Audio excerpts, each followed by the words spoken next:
Hey everybody, Kris here. This is part 3 in a series of 5 board meetings that Nate and I recorded back in 2018, all based on a phrase we learned from Trevor Ragan from Learner Lab. Common sense isn't always common practice. And we came up with 5 areas of climbing where we see that phrase holding true, and we sat down to discuss them. And while I was working on my new book, Adapt, Lessons Learned Climbing 105 13s, pretty much all of these themes came up. But the entire book might actually be based around the conundrum we're discussing in this episode, to specialize or to generalize, for your projects, for improvement, and for your climbing in general. There's a time for both. And if you want to see how my thoughts have evolved, check out the book. All right, let's get into it. It's time to build. I was just thinking, is generalization the right word, or would diversification be better? Ooh, I think I kind of like diversification. Yeah, I do too. Generalization kind of has the whole jack of all trades, master of none feel to it. Right. And none of us are ice climbing. Yeah. Yeah.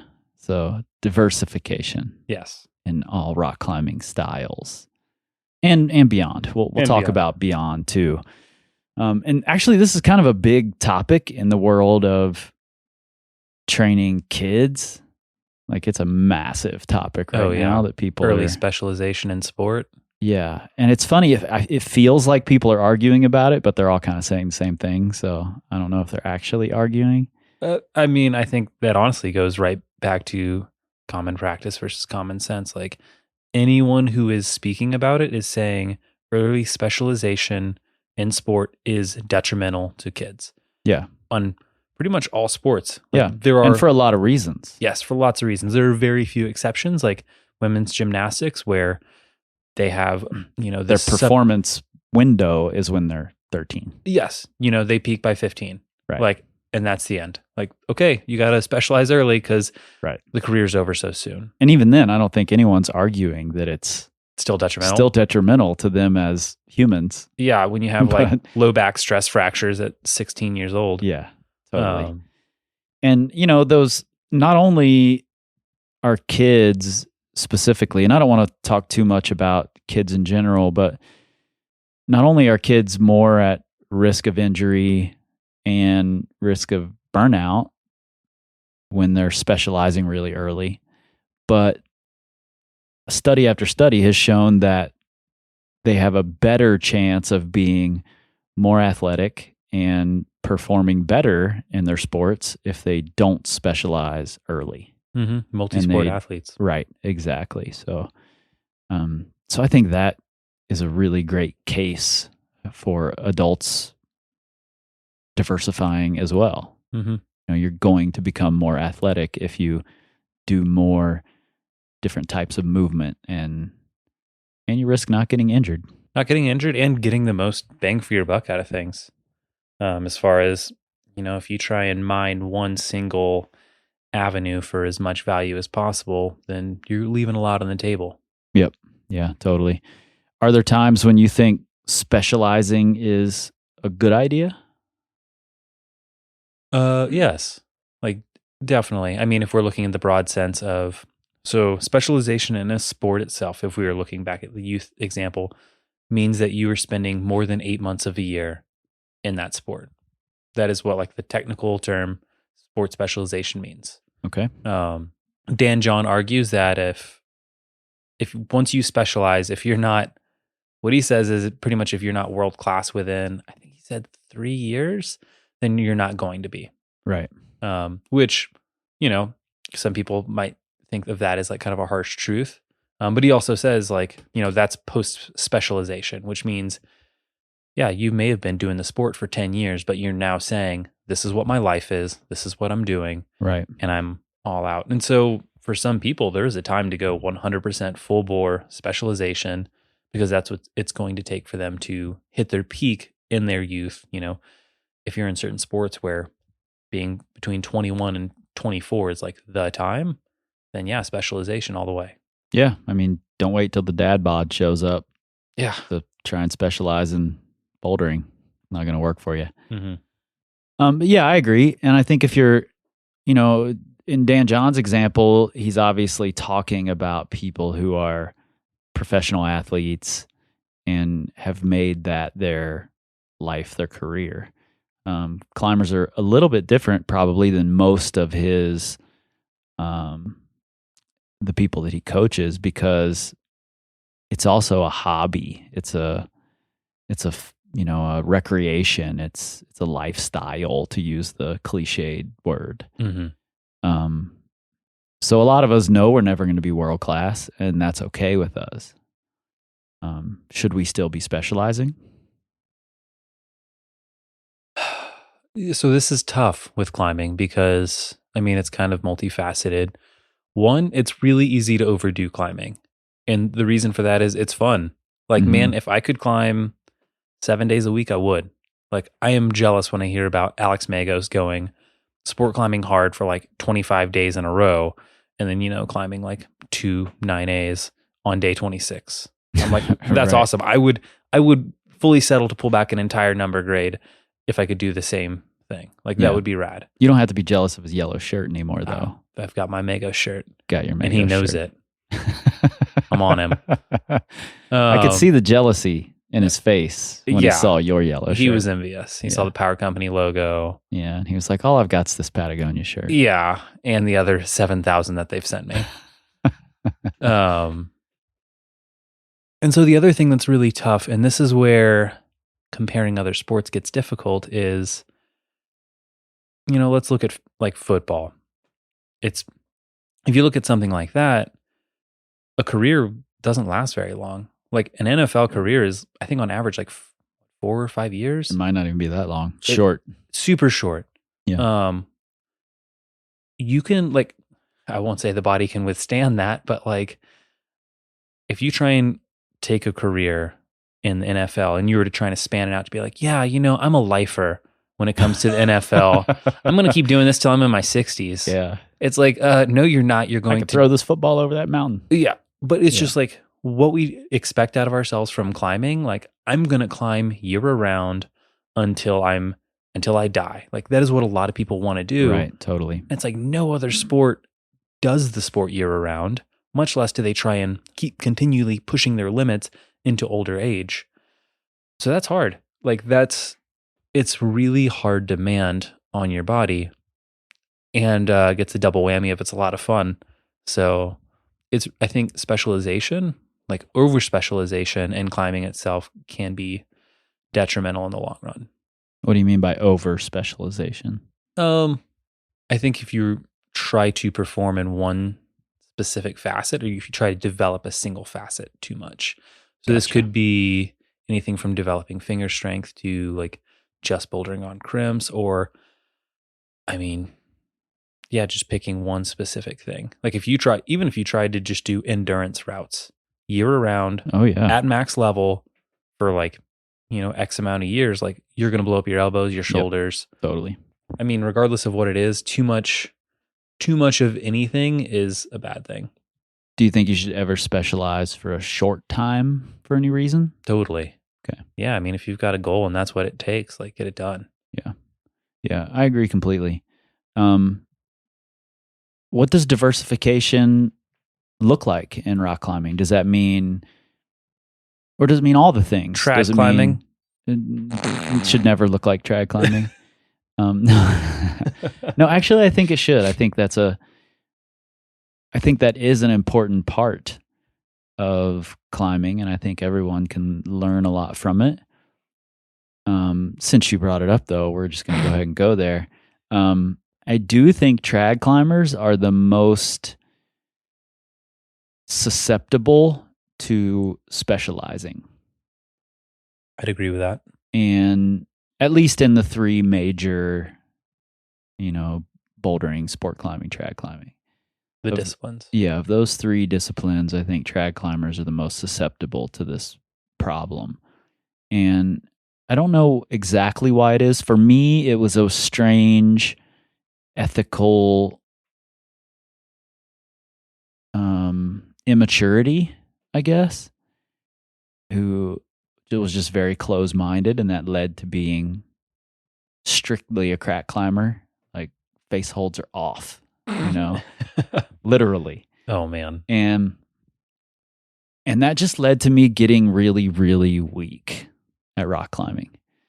I was probably a lot physically stronger back then than I am now, but I'm about 1,000 times better rock climber now than I was back then. And we've seen it over and over and over where a good sport climber or a good boulderer decides, I'm going to go trad climbing, and all of a sudden they're climbing at the top level of trad climbing. Yeah, it turns out just pulling a cam trigger isn't that hard. Yeah, and you don't see that many trad climbers switch to bouldering and suddenly become V14 boulders. Have you ever seen it? Like someone who started trad. I mean, you could look back in the days of like Jerry Moffitt, but I mean, that was because gear climbing was all there was. Right, exactly. But someone who started off climbing gear, I can't really think of too many.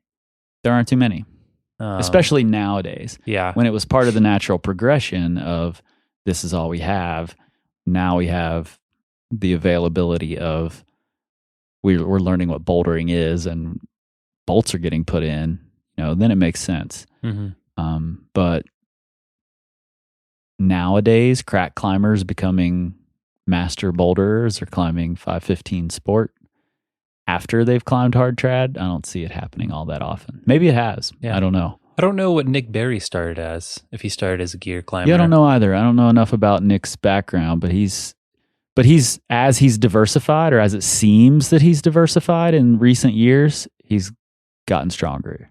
Oh yeah, no, he's a great all around climber. Yeah, totally. So these guys are good at rock climbing, period, but they are diversifying more than we think they are. Yes, and those are still. I mean, we just kind of racked our brains for a full minute there, and so it's not like there's this laundry list of trad gone boulder. Right, exactly. And there are lots of guys like Sonny Trotter, who was a sport climber. He's done Cobra Crack. Ethan Pringle, sport climber. He's done Cobra Crack. Saeed Belaj, who's I just got to climb with down in Waco. 515 climber, went out, did Cobra Crack. Yeah, so there's a pretty long list that's pretty easy to come up with who climbed as sport, as boulder, embraced trad climbing, and excelled at it. Trad climbers tend to, and I'm sorry for all you trad climbers out there who hate me right now, but the fact is more trad climbers feel like they should be sticking to trad to get better at trad. And I think that's a mistake.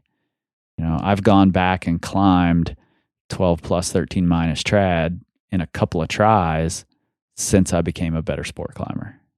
Whereas before that would be a season-long project. So that's, I feel like, a fairly broad example of what specialization looks like. We look at the three disciplines and are you diversifying between the three? Right. So let's dig into what some really specific examples would look like. Specific examples of specializing? Yes. For me, the thing that really kind of brought a lot of this up was people who pick one single facet towards, whether that's like sports performance or just general performance in general. Like I'm a steep climber or I'm a compression climber. Like nutrition. Okay. Something like that, to where you say something to focus on for their development. Yeah. For their, gotcha. Much better word. Yeah. So I think it's fair to say, if you have good nutrition, that's going to benefit you. It's going to make you a healthier person. You're going to be able to perform better. This is great. It's a cornerstone for sure of everyone's successful progression and training plan. Absolutely. However, I feel like the two that jump out to me the most are stretching and nutrition. Mm-hmm. The people that are into nutrition are fucking into nutrition. Like it's a religion. Yeah. Man, I would rather talk religion over nutrition a lot of times. Every day. Yeah. But yeah, I mean, it's just, they take it to such an extreme. There's this idea of 80-20. You look at what is the 20% of things that that give you 80% of the effect. And they do 80% of their time into the thing that gives them 20% of an effect. Right. And I feel like stretching kind of almost gets a bad rap because we look at the people who are really flexible. Because of the zealots. Yeah, exactly. Yeah. Like all we see are the extremists for the most part are the people who like, it's like, oh yeah, they stretch like 90 minutes or 2 hours a day and they can do a split in every direction, but and they can tie themselves in a knot, but they're not powerful at all. So we immediately associate flexibility with being weak. Right. And same thing, like a lot of times with nutrition to just with these sort of extremists to where it's like, okay, we get it. Like I'm not allowed to have vegetable oils when I cook my food. Like, well, cool. Like whenever Are olives a vegetable? Or is that a fruit oil? Is that is it such a fruit? thing? Are there fruit oils? What's a I don't know. coconut? Is coconut a vegetable? Is that a nut? Not a nut. Oh, God damn it. I don't know. But I mean, like, yeah, it's like these things get taken to such an extreme to where it's like, oh, so-and-so is walking in the gym. Hey, just as a warning, don't talk about like animal-based products. No reason. Just don't do it unless you want to get like cornered. Don't mention gluten. Don't mention, yes, exactly. But so to me, specialization is people who pick this one thing. And this could be hangboarding. This could be endurance work. This could be building a pyramid. Like it could be anything, but anything taken to its complete extreme with disregard for everything else. Yeah. Like endurance training. Yeah. Yeah. I wouldn't know anything about that. Yeah, I agree. I think the zealotry of that sort of approach, A, does give it a bad rap, and B, sort of traps you into having to uphold it. That's a great point. You know, and that's a scary place to be. Yeah, suddenly you have to like defend this, even if you wanted to branch out. Yeah. And be like, oh, no. Like, I think I need some power training because all I've done is endurance and that's a problem. And someone's like, wait, you're training strength? I thought you're the endurance guy. You're like, oh, no, I'm just warming up for more endurance work. I wouldn't know anything about being in that position at No. all. Yeah, it leaves you in a funny place. It's much better to just be the person who is willing to try things and who has a solid approach all the time, because then you feel a little freer, to be honest. Yeah. I mean, be open-minded, be curious, be like, test things out, try them out long enough to see if they actually work. Yeah. And still use reasonable judgment. Don't try anything. But yeah, I mean, it's almost rare to meet the people who they will genuinely tell you, they're like, oh yeah, I tried this and it worked. And so I keep a moderate around like at a reasonable level and I see benefits from it. Yep. Like that's a conversation I don't have very often. Like, normally. Totally. Yeah. Yeah. Like what's more common is, and I'm guilty of this, I'll be like, oh, I know that works, but I don't really do it. And so I do these things over here that I like. Yeah. It's like, I know that I should work on flexibility more because it'd be beneficial. When I climb with flexible climbers, I'm like, oh, wow, that's really useful. Like you can get in positions I can't, and you can just own them. Yeah. There were 2 times last night climbing with Brooke and Margot when I watched them do a move that I was like, oh yeah, I have no other options but to try it their way, and I can't try it their way. Yeah. There's just nothing else I can do, So I just don't have the hip mobility and flexibility that those 2 have, and they put it to really good use. So something like flexibility, I think, is an excellent point because it is useful. We all know it's useful to some degree, but I don't want to be labeled a yogi or a flexi zealot or whatever they're called. And I've had people approach me who are like, you should be doing this. This is what you need in your training. And That's I'm like, the you difference. climb 5'11". Don't tell me, even though I know to some degree they're right, that would be helpful for me. So this just made me think of something. And so we'll take this down a similar path to what we're doing. But I want to talk about the idea that we tend to overvalue the things that we're good at. Or the things that specifically that we've worked on and that we've seen a lot of value at. Yeah. I think we sometimes undervalue the things that come naturally to us. Yep. But if there's things that we've worked on and we've gained from them, we tend to drastically overvalue them. Yeah, totally. What are some times where you feel like you've seen that? Well, I mentioned in the PSA last week that there was a time when I mentioned on Facebook that I could attribute all my success that season to the Moon fingerboard. And then several people went out, bought the Moon fingerboard, and it wasn't as good for them as it was for me. When I first started helping people train, it was all endurance because that's what I did, And luckily, we were Red River climbers, and it was helpful.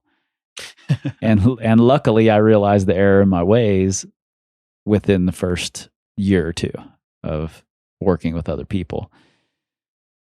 I also, exactly what you're talking about in the area of stretching or being flexible.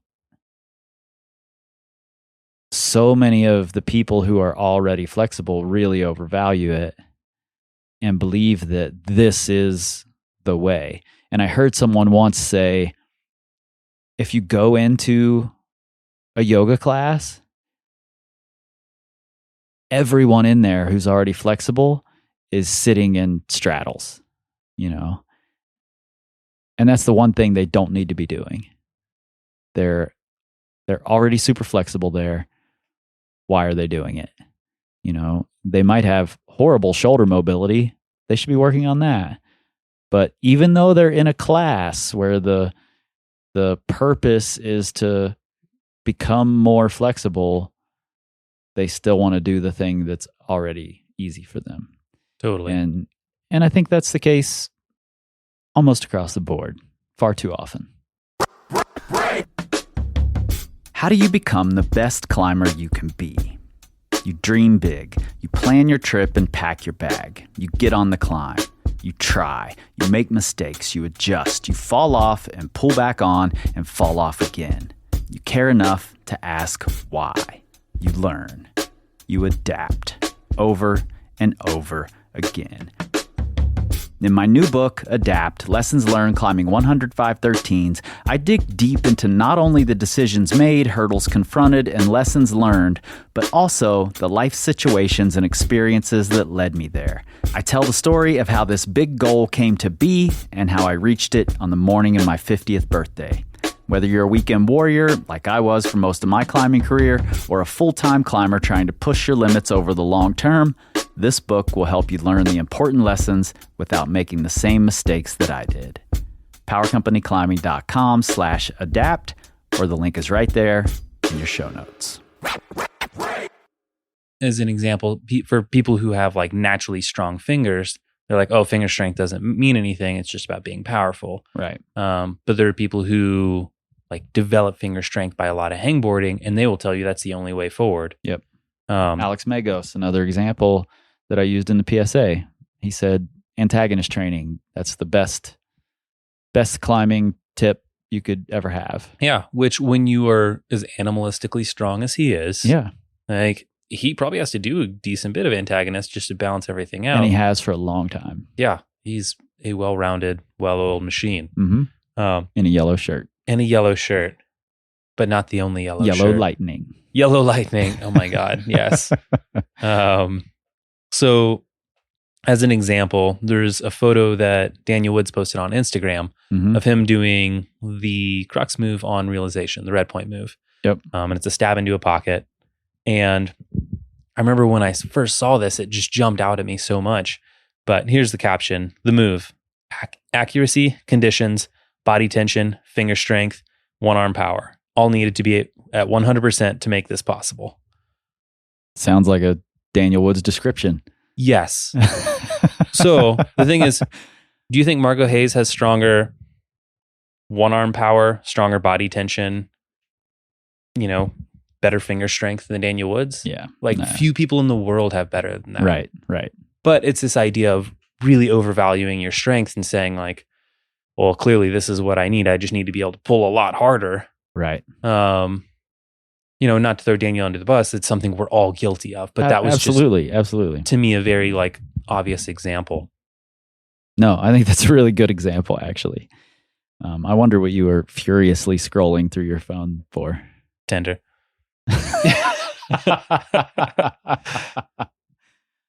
I'm gonna leave that alone. So specialization versus generalization. Diversification. Yeah. What about when your home area or your home wall? A lot of people get one angle. Oh yeah. Is that problematic?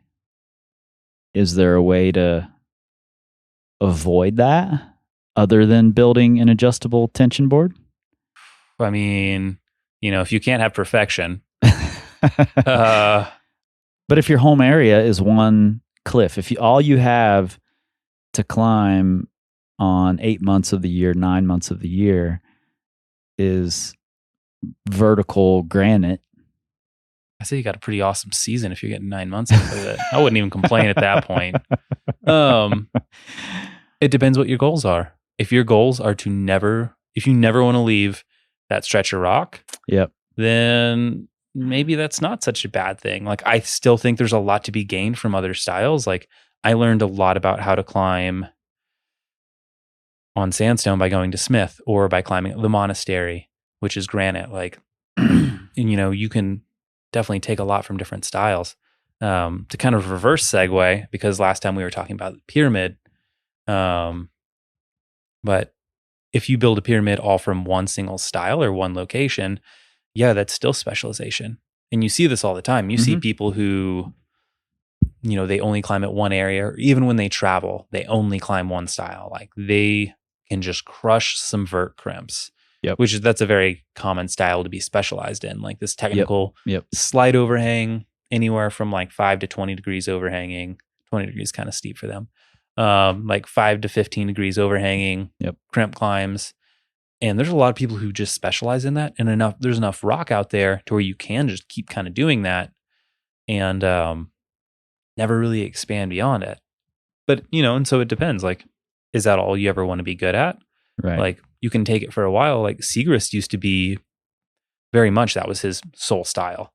And when he would get on something steep, he would just get destroyed. Like, when he would get on something powerful. And he's done a great job of making himself more well-rounded. I mean, look at Paige. Paige came up and was known for her ability on vertical climbing, and then she went to Flatanger and did Odin's Eye. It's all right, I guess. There's nothing vertical about that. No. So for me, that's a much better model. You're never going to be a well-rounded climber if you're completely specializing. I've had friends that their hardest climbs might be in their preferred style or the style that they've spent most of their time on, but I get way more stoked for them. I'm way more proud of them when they step outside of that style. We talked about Lee Smith in the last episode. Mm-hmm. Lee spent a lot of time and put a lot of effort into hard vertical climbing in the red, which sounds like an oxymoron. Yes. And then he flipped it and went into the Madness Cave and spent a bunch of time in there.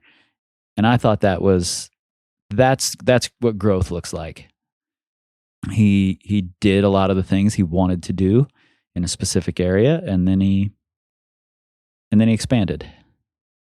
Yeah, which is awesome. And now he's trying the nothing, which is super bouldery, do a big steep thing, about as far from things like Sugar Magnolia as you can get. Yeah, totally. And I think for me, that's way cooler to see. Totally. And I think, as a climber, you get a lot of gratification out of climbing things that aren't my normal style. Yeah. Like, I get way more stoked when I climb something that is hard for me than just something that's like another high number grade, when it's like, well, yeah, of course I did that. It's my style. Yeah. Like, one thing that jumps out to me is when we look at training, the thing that we talk about a lot on this podcast, physical training is something that it's great. It's objective. I can tell using numbers, am I getting better or worse? And it can be really easy to fall into the trap of wanting to do more and more of that And there's been a classic rule of thumb forever with skill sports of saying that 75% of your time should be spent practicing the skill and 25% should be accessory strength work. Right. And I'd say that's, we all hear that. We're like, yeah, that makes sense. That's common sense. Like, we're in a skill sport as much as, this sport is as much of a skill as like skateboarding or something like that. Yep. I think that's a good comparison. And so, yeah, it's like, okay, I'm going to work on being better. And you can easily go find climbers who are weaker than you, who can outperform you any day of the week. So clearly, it's like strength, it's good, and it will keep you stronger and healthier and let you do more. It gives you more potential, but it's definitely not everything. So I think most people would agree, yeah, like 75-25, that's reasonable. But the amount of emphasis and the amount of time that people spend not only just doing, but thinking about their physical training. Like, if you were to look at how much time people spend planning their physical training versus how much they plan their practice. People plan their practice? It's probably, God, no, they don't.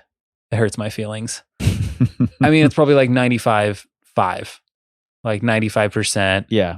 Okay, this is the exact protocol I'm going to use for this, and this is what I'm going to do for this, and this is the kind of chart and sequencing I'm going to do for this. And this is, they spend so much of their time and their energy and like their thought in what type of periodization and yes, they put all this energy into the 25%. Yeah. And it's like, okay, that's cool. Like, nail that down, get it well.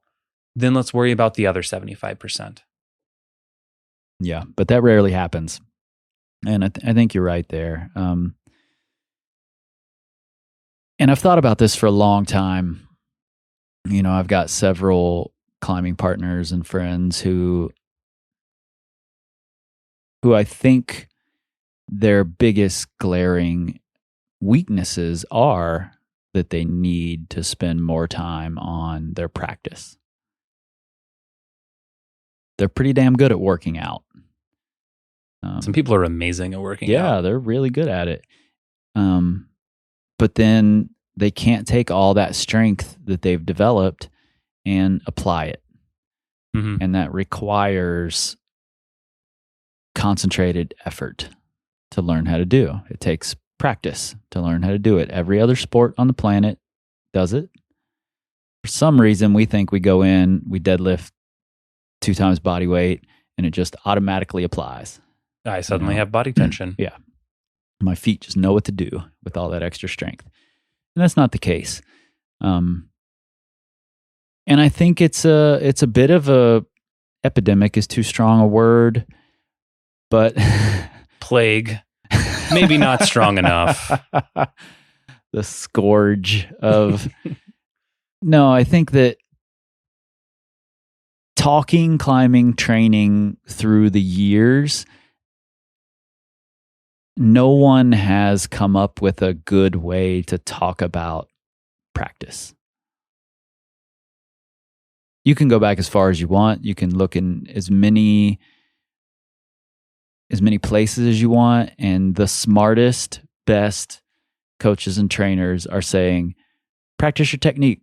Now let's talk about all the different hangboarding protocols, and let's talk about which type of periodization you're going to use, and let's talk about your set and rep schemes, and practice your technique. Mm-hmm. That's the way it goes. Yeah. And also what they'll do is, and this is something that kind of grinds my gears a little bit, is they get very prescriptive with technique. Right. This is something we've talked about in the past, is like there are no hard and fast rules when it comes to technique. Like whatever gets you up the wall the most effectively and efficiently, that's good technique. I don't care if that's you campusing. If that's the most effective and efficient way, then that's better than you looking like Francois Legrand, drop kneeing, due south for every single move. Mm-hmm.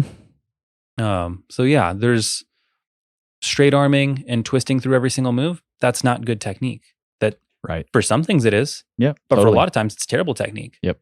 And so it's tough because technique is this kind of nebulous thing, and it is all about self-analysis and thinking through the process and understanding yourself. Right. And so it is tough.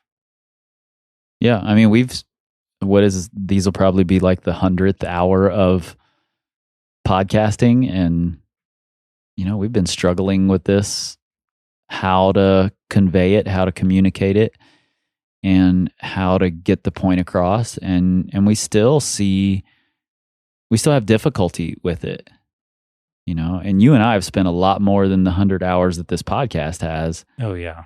Discussing how do we talk about this? How do we communicate it? How do we get our point across to an audience who's just been told, practice your technique. Oh, and footwork. Practice footwork. Oh yeah. Work on your footwork. And then over here on this hangboard is where all the details matter. Boom. They don't matter over here. You just need to practice it. That's pretty much what they've been told. Anyway, I think we're getting off the topic here. Mm-hmm. We're about to start a rant. About to. So, do you think it's possible, and I think we've already answered this, but specializing within one of the disciplines even further, do you think there's a good time for that? Can you elaborate on that? Yeah, like we were just talking about, if you're a sport climber, you only climb on crimpy sport routes. That's what your specialty is. That's what you're good at. People know you as. Is there a time when you shouldn't branch out from that? Yeah, I'd say if you have a goal that's relevant and coming up, like if I want to go do to bolt or not to be, I'm about to go climb a bunch of vert crimp lines. You're not going in the Madness Cave to train for that? Oh, God, that would be awful. What's actually... It'd be a rude awakening. What's hilarious is I was climbing, I went out to Smith, and just for fun, I was like, I'm going to bolt up to bolt or not to be, because I just want to see what it's about. And I was climbing with a local out there, and I got halfway up, and he was just like, ain't no Omaha Beach, is it? I was just like, you fucker. Oh man, it was to bolt or not to be. It was to bolt. God, it was not Omaha Beach. Turns out, no, yeah, weird. Yeah.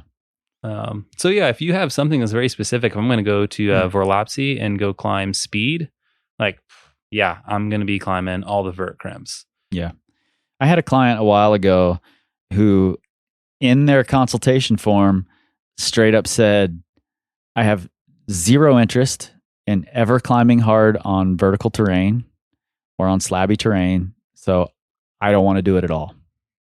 And I was like, well, I can't really argue with you there.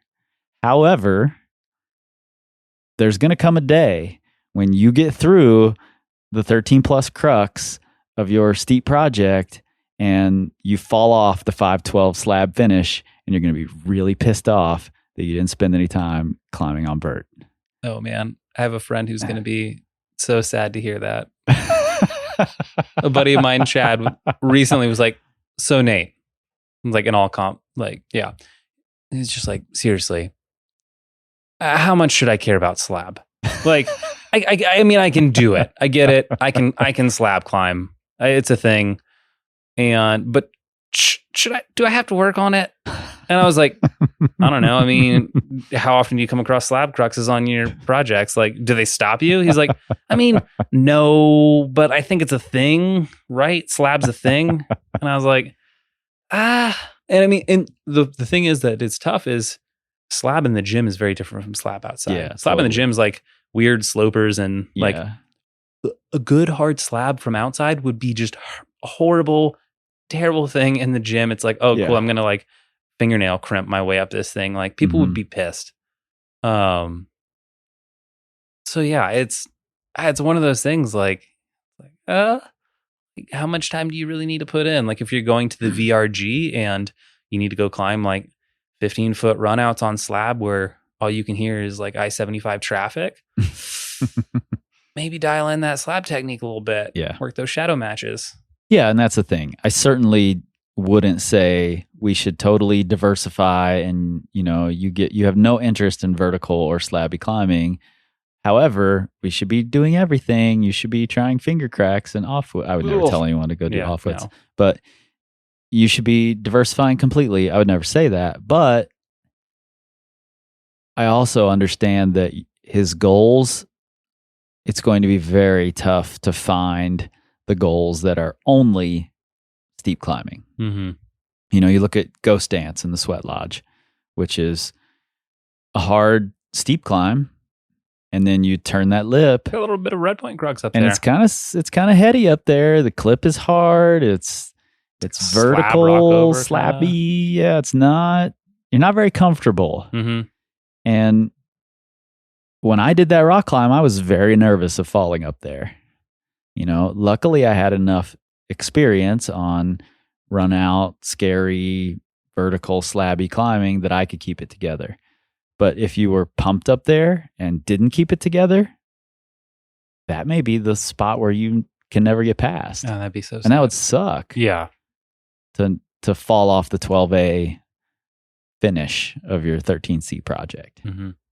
Yeah. So I think what you're trying to say is we don't have to be fully diversified, be able to do absolutely anything that comes in our way, but there is a level of good enough.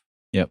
I feel the same. I mean, this goes with everything from nutrition to sleep to your physical training to all these things. Like, man, if you can just hit good enough on everything and just say like, oh, but I really like climbing powerfully on steep stuff and, you know, training fingers, or like, you know, you have a few little things that you enjoy, but everything else you're at least hitting the bare minimum, you're going to be a damn good rock climber. Well, it's funny that when you say good enough, sounds like a negative thing. You know, That wasn't the inflection I was no. aiming for. I just when anyone says, "Oh, well, that's good enough," it sounds like, "Oh yeah, but I could do better." But why? Why do you need to? It's like grades. You know, a C sounds like a bad thing, but that's average. That's what most people get. So be okay with it, and be okay with good enough. And that's just it. There's so many aspects in climbing and just in sport in general. Like, if you can have a good enough lead head to where it's like, yeah, you're not Alex Honnold and you're not just like Adam Ondra of just like skipping bolts to where you're going to ground fall in the crux Yeah. on pure imagination, like, and things like that. Why are you skipping the third and fourth bolt, Adam? That's terrifying. But, you know, you don't have to have that. But if you can just like climb with a moderate level of confidence above a bolt, like, cool. Yeah. That's awesome. Like, you don't need to be the most bold climber ever. But if you can just hit bare minimum with everything, you will be incredible. Yeah. Like, even most of the best climbers I've met have huge gaps, huge weaknesses where you're like, oh, wow, like, you know, they did a great job of covering this, but like, this is still a big weakness. Like, there's only a handful of people, and they are like the best of the best that I've ever met or seen that have really covered all the bases. Yeah. Where it's hard to come up with something they should be working on. Exactly. Yeah. And the other point to that would be very wary of extreme specialization, especially in rock climbing. You know, we like to talk about how rock climbing is this really diverse sport. It requires so many techniques, and, you know, it's so much more complicated than baseball or football.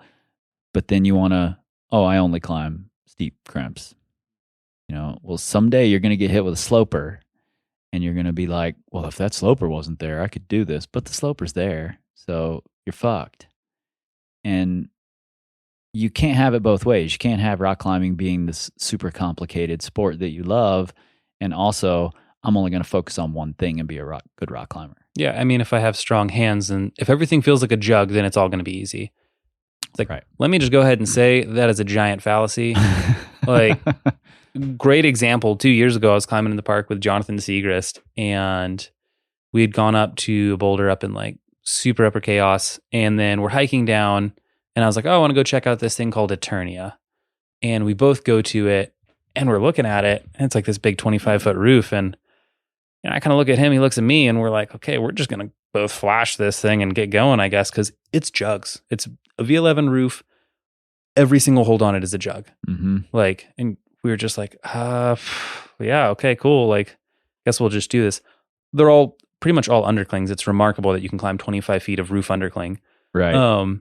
But yeah, it's a V11 jug haul. It's still hard. Like, it took us a surprising amount of time. Like, it ended up taking us like 2 hours to do this jug haul.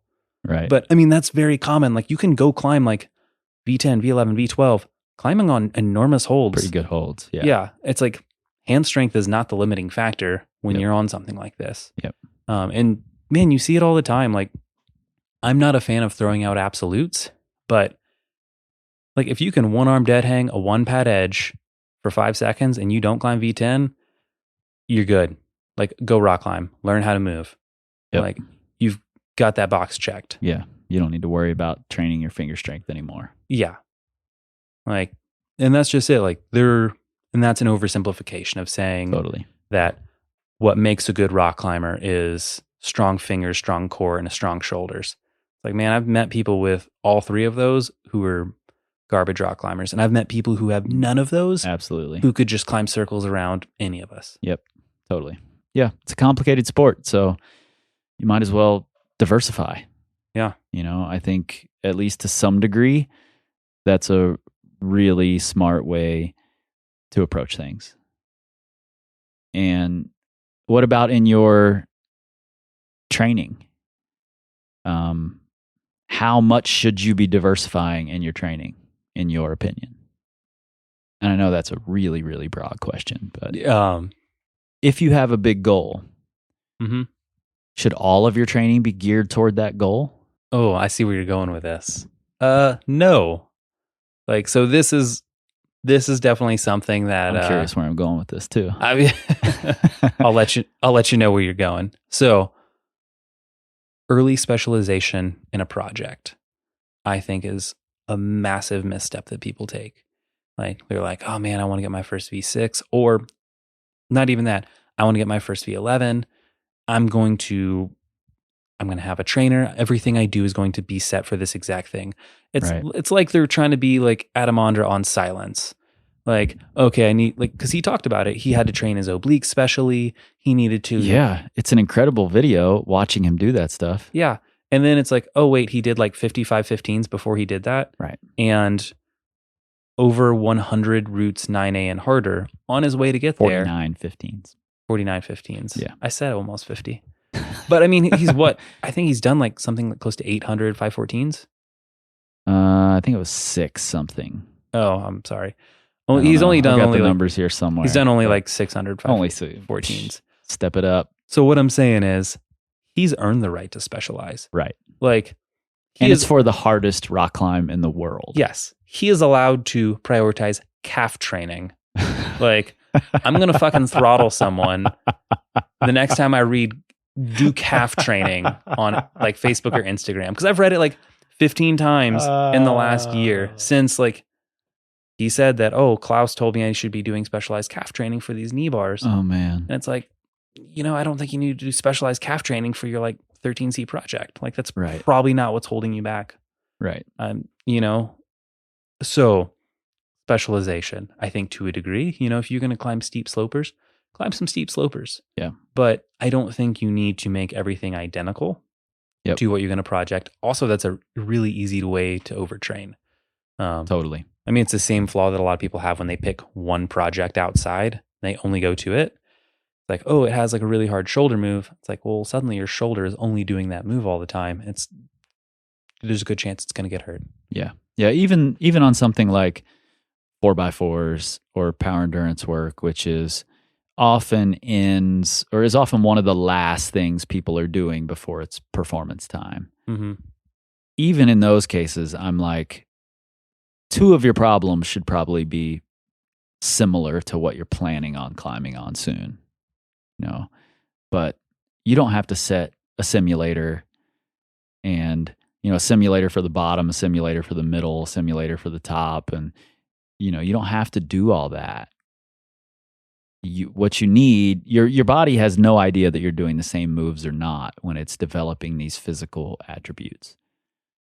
And you're going to get the fitness for those specific moves when you get back to the project. Joe Kinder's article that you put in the newsletter today, the interview with him, I believe in Project Magazine, is that where it was? Yes. He had a really great point when he talks about he comes into a project sort of at the end of his training and finishes his training on that project, learning that project. Mm-hmm. And I think that's a great way to do it, as opposed to all of my training is focused on this one very small, very slim goal. And I'm not going to build my other athleticism, my other attributes. Totally. I mean, because the thing is, once you send that one thing that you train for, it's like, well, yeah, what else are you in shape for? Nothing. Yeah. That said, I've set so many trainers for like specific moves. Like, I think simulating a single move, or like if you do struggle to understand something, yeah, train for it. Yeah. But just don't go overboard. Like, if you're on a route that has like a 6-bolt 511 intro, you don't need to mimic the 511 intro. Right. Like, and if it's a movement issue, like if you don't quite understand the movement yet, simulator can be great. Mm-hmm. If it's that you lack finger strength to hold on to the crux hold, then maybe a simulator isn't the best idea. You know, maybe you could be a little more efficient by working on finger strength a different way. Mm-hmm. So, yeah, I think that's about all I have to say about this. You know, this idea of I'm going to make my this big goal and train for that gets people into a lot of trouble, I think, especially when your goals are big, because there's a tendency to look to the people who've completed those goals and say, I'm going to do what they're doing. Totally. And, you know, I mean, that's the topic of our next conversation. So I think we should just cut this off. And we will indeed be back a week from today with the 4th episode in this series, looking at how we should start our training from where we are or for where we want to be. Until then, if you're interested in checking out the new book, you can find it at powercompanyclimbing.com/adapt, or the link is right there in your show notes. You'll also find links to both Nate and I on YouTube, and a link to our newsletter, The Current, where every month we try to connect the dots between all of the concepts we're currently working with and help you learn, grow, and excel.